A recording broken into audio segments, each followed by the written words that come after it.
Hey, what is up YouTube? This is Powerhouse here with another one of my videos, and today it's going to be a more relaxed video, and I wanted to look at some PS2 covers and also the backside as well, maybe the sleeve too, just to see, how cool they are. So I have 10 games here on my right side, and we're going to go through them. And the reason why I thought of this video is because, one, I think great box art looks amazing. Specifically, the reason why, number two, is because I recently picked up Black and White 2.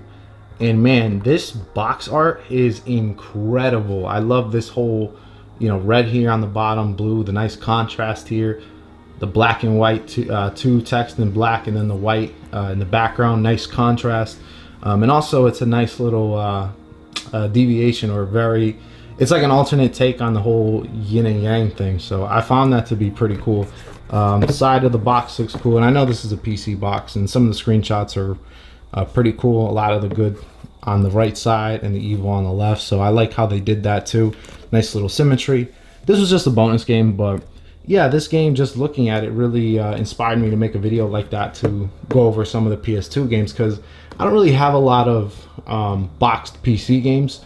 Most of the games I have are digital, but I do have a lot of boxed PS1, PS2 games, 360, Wii, whatever. So I just said, you know what? I have a ton of PS2 games, and a lot of them had great artwork, so let's look at them today. Just to be mindful, none of these games are ranked in terms of, okay, this one is better than that one, whatever. I just have a stack of games, and we're gonna look at them. So the first one I have here is Alter Echo. Now, I bought this game not too long ago, and as the first thing you notice, it's got that nice little holofoil design. Holofoil covers, whatever they call it, holofoil translucent covers, are always pretty awesome. What sucks though is all these stickers, but that's not really the result of the artwork. That just is what it is. I just like the color scheme here. The yellow's pretty cool. It has a bit of a comic book vibe, not 100%, but a little bit. On the back of the box, it's nothing too impressive. It's got a bit of a CGI model here. Some of the screenshots on the right. So it's not as impressive as the front of the box. And the sleeve is also hollow foil as well. So overall, I think it's a pretty good design. Regarding the game itself, it's a standard action game of the time. It's honestly not that impressive, but I'm not gonna show any gameplay because I want to focus mainly on the art. So yeah, Alter Echo, that's the first one we're going to talk about, and let's move on to the next one. Number two, or the second one I'm going to talk about, is Way of the Samurai. Now this is actually a game I can recommend. For this one, I just like the nice contrast between the light and dark. I always feel like contrast is such an underrated element when it comes to great box art design, and here it's awesome. The Way of the Samurai logo here on the right, the color scheme of the sky, it looks amazing. It's like a bit of a purple here, a bit of a red here, and I like how it's just like, the red is on the left side. You have the samurai focusing on that side, and it really is kind of just looking at this cover, it's like an air of mystery. It's like, okay, so there's got to be some weight here. Side of the sleeve looks pretty cool too. The Way of the Samurai with the tan color here. I'm not an art expert or anything. And the back of the box is pretty solid as well. It's got some of the characters that you'll meet in the game, some screenshots as well. It was always common to throw in a couple of screenshots.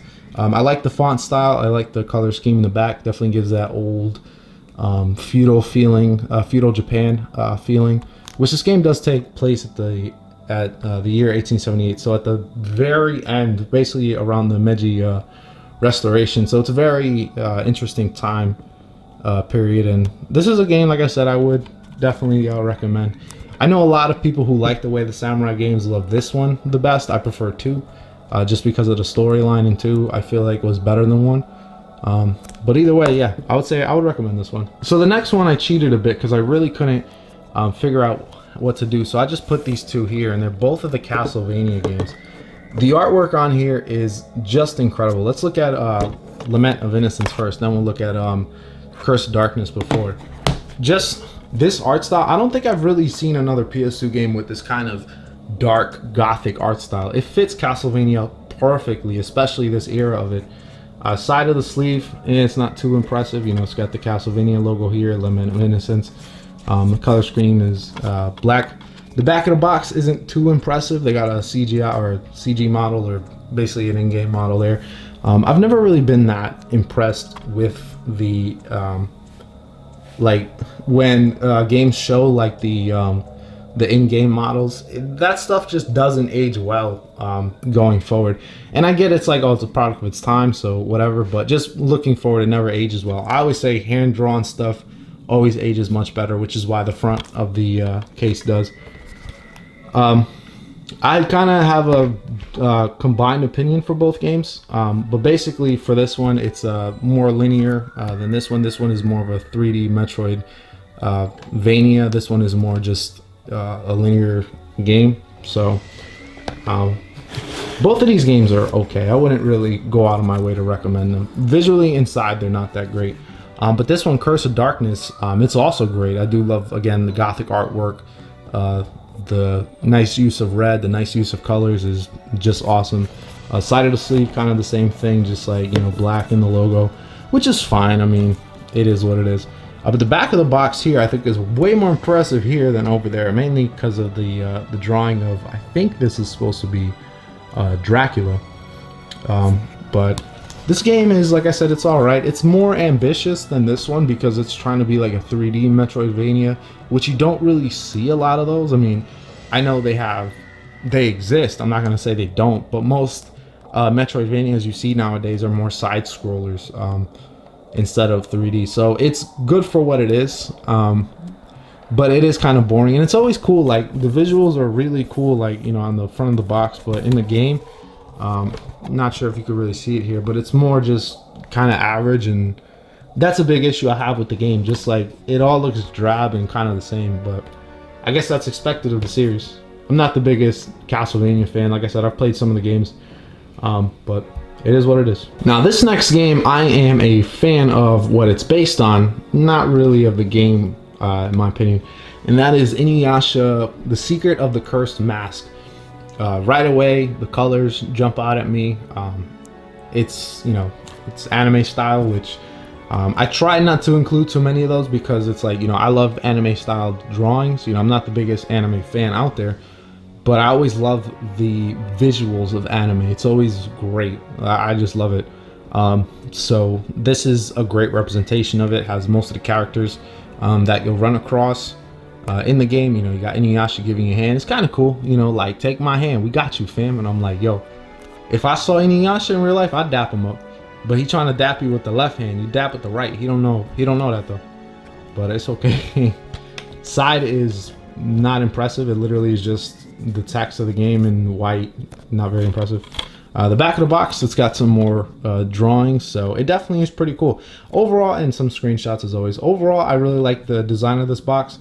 For the game itself, I'm not that crazy about. It's just a typical JRPG. It's very slow combat-wise, turn-based combat, but they do have some hand-drawn cutscenes like in the game with the animation style that you see from the TV show. So I do definitely think that there is some appeal to that, but you know, I think the game is not that good. All right, the next one we have is Shining Force Neo. Now, I haven't got to play this game too much because I just got it not too long ago, but this box art really just stood out to me. I mean, the black and white, the contrast is perfect. You know, I'm more of a color guy, as you can see. Like, I like to have a lot of color here, but the contrast here is perfect. The drawing is great. I really like this style, and I like how the logo, the blue, just like stands out. Again, nice contrast here. Side of the box kind of bland. A lot of these sleeves are kind of bland, unfortunately. There are some cool ones, but that is what it is. And then just some more screenshots and some more drawings on the background. It does look pretty awesome, like especially the screenshot right here. This overall looks pretty awesome, but unfortunately, like I said, I haven't yet to play it. I've heard some good things about this game, but I just have yet to experience it. So unfortunately, don't really have much to say. But gotta say, man, that box art looks pretty lit. All right, next is Dark Watch. Now this one isn't really like hand drawn or anything, or maybe it kind of is. To me, it looks more like an in-game model than anything. But this is striking to me. The blue gives the great atmosphere and tone of the game. You know, nice horror tone. Same with the way the character looks. The red, honestly, just looks pretty badass.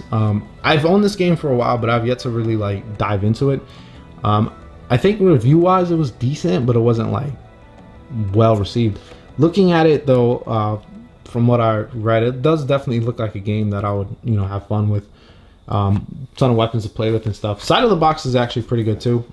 Definitely with the logo with the white in the background and the blue. I think this guy, I think it's Van Helsing is who you play as.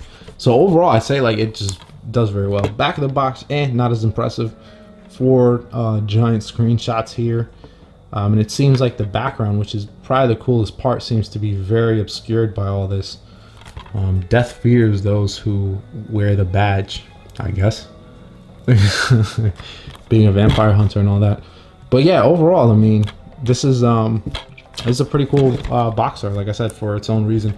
Like I said, I tried to vary it up and go through different things because I think great art and great box art comes in so many different forms. It's not just hand drawn, or it's not just CGI. It's not just 1 or 2 things. There's many elements that come into it. So I try to vary it up as much as possible. Now the next one is a classic and a favorite of mine, and that is 13. I love this because it's the art style again is awesome, and this is basically how the characters look in the game, you know, with the cell shading and whatever. I love the way it was done here because it really gives the vibe of a comic book, which is awesome. I definitely enjoyed this game. I hate how it ends because it ends in a cliffhanger, which I think if I'm correct, I believe this was resolved in the comics, because I know this was originally based off of a comic, but I think the comic is really what finishes it. So it tells you the story, or I could be wrong on that.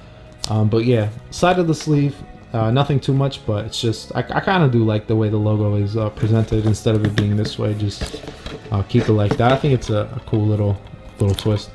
Back of the box, I think looks pretty decent. Screenshots again of the game. Every box had screenshots, but there are some box arts, like boxes, whatever, cases, that don't really have a lot of screenshots in the back, and there were a couple that I was thinking about including, but unfortunately the front was so lackluster. I was like, I don't know. I may talk about it in another video, but yeah. But just to continue on, yeah, this game is unique, stylish, and remarkably fluid. I do agree on that. It's a great game. Very fun to play. It's linear, but it's enjoyable, and there is multiplayer. Which I do, you know, for this you get the split screen. It's also on PC too. I'd recommend that one for the solo play. But either way, both games are, you know, both versions are a lot of fun. You can get this at GOG and Steam. I think I'll try to, for any games that I have here, if they're available on PC, I'll try to put the links. I think I'll put the link for this one. I don't think any other games are for PC, but I'll put the link for this one. All right, next is Rogue Galaxy. I have mixed feelings about this game, but we'll get into that. Again, love the art style. I like the 3 characters here. I like having the ship here, and then the planet in the background. Definitely gives a feeling of an adventure, a pretty unique adventure. You know, I kind of have an issue with this design because when people think of, like, you know, adventure or space adventure, they think of a spaceship. Instead, this is a pirate ship, so it's like, is a space pirate swashbuckling adventure. Ahoy, mateys!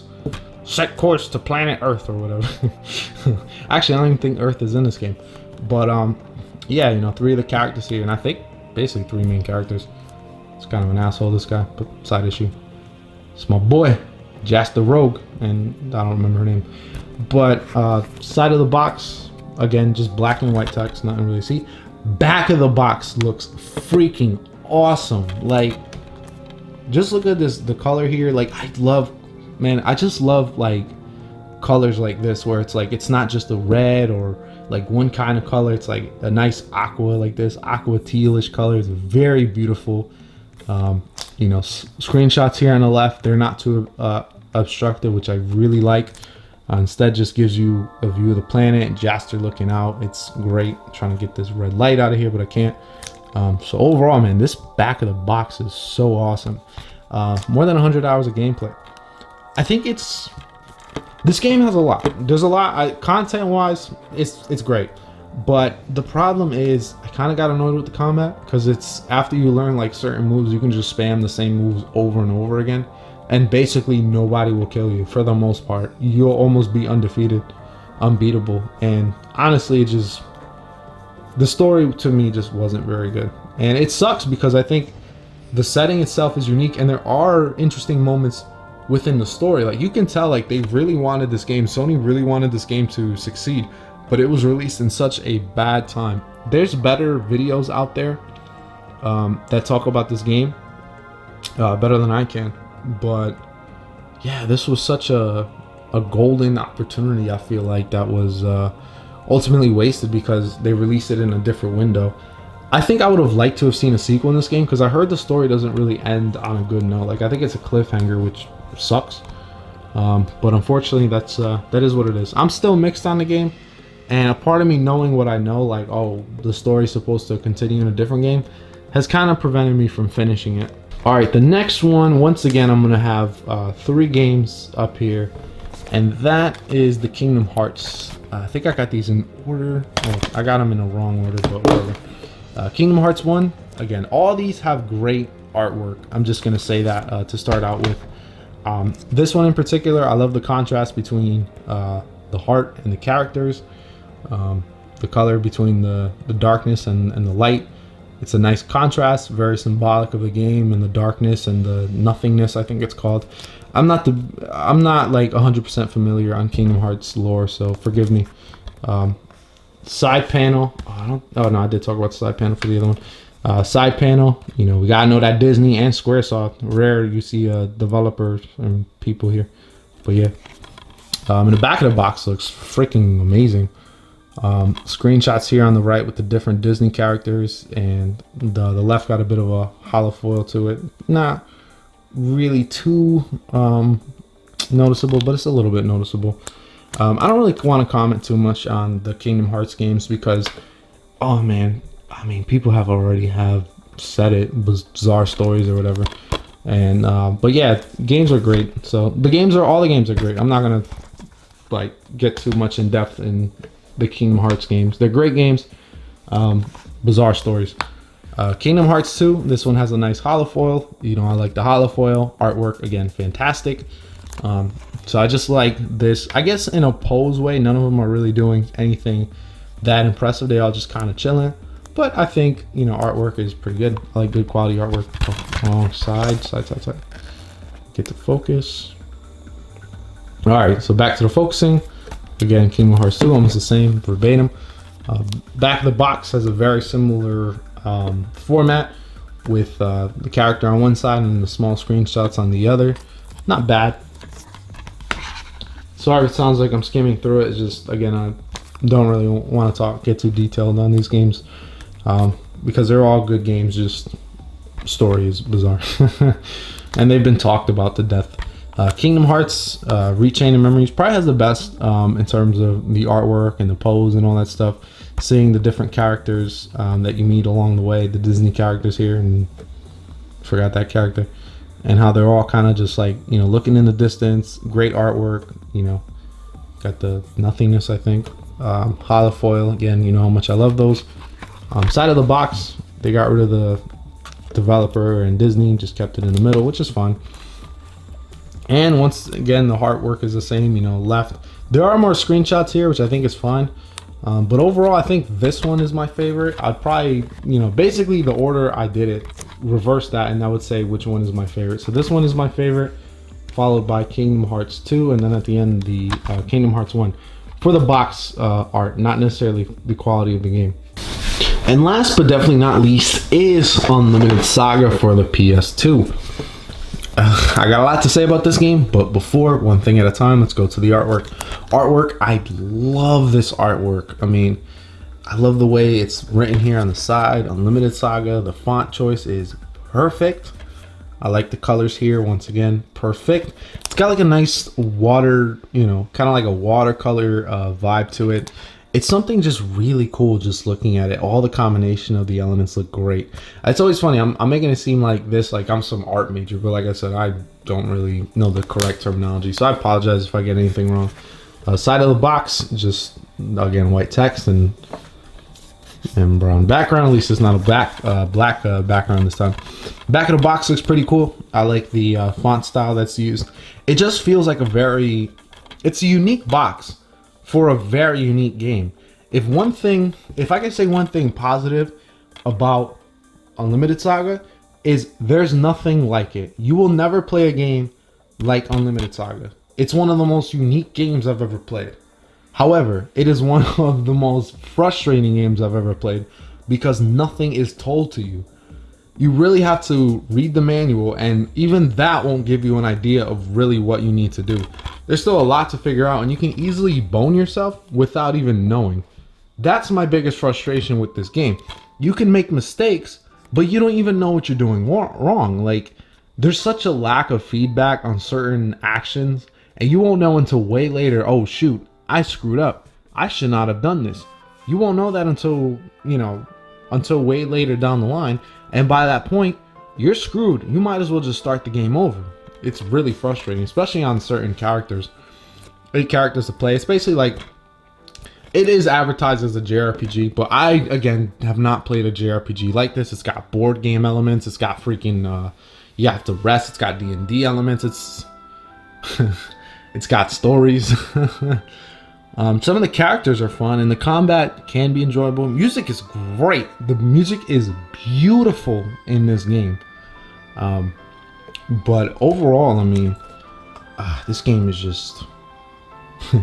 It's like there's 3 camps when it comes to this game. It's either a good game, a bad game. It's like you either say it's a good game, or you worship this game like it's the best game ever. You hate this game, or you're like me and have no clue what to think about it. I put it on the tier list somewhere in the bottom just because that's the only place I can logically think it. But I know some people who live and die for this game. If you're one of those and you enjoy Unlimited Saga, more the power to you, because I've been trying to for a while, and I've been just trying to at least beat one character. But yeah, that's my thoughts on this game. And I hope you enjoyed this video. I know it's much different than the reviews I do, but just trying to branch out, you know, try different things. If there's other consoles you want me to cover, some pretty cool artwork, or maybe some of the worst artwork or something like that, I can do that as well. Either way, hope you guys enjoyed the video. Thank you for watching, and this is Powerhouse signing off.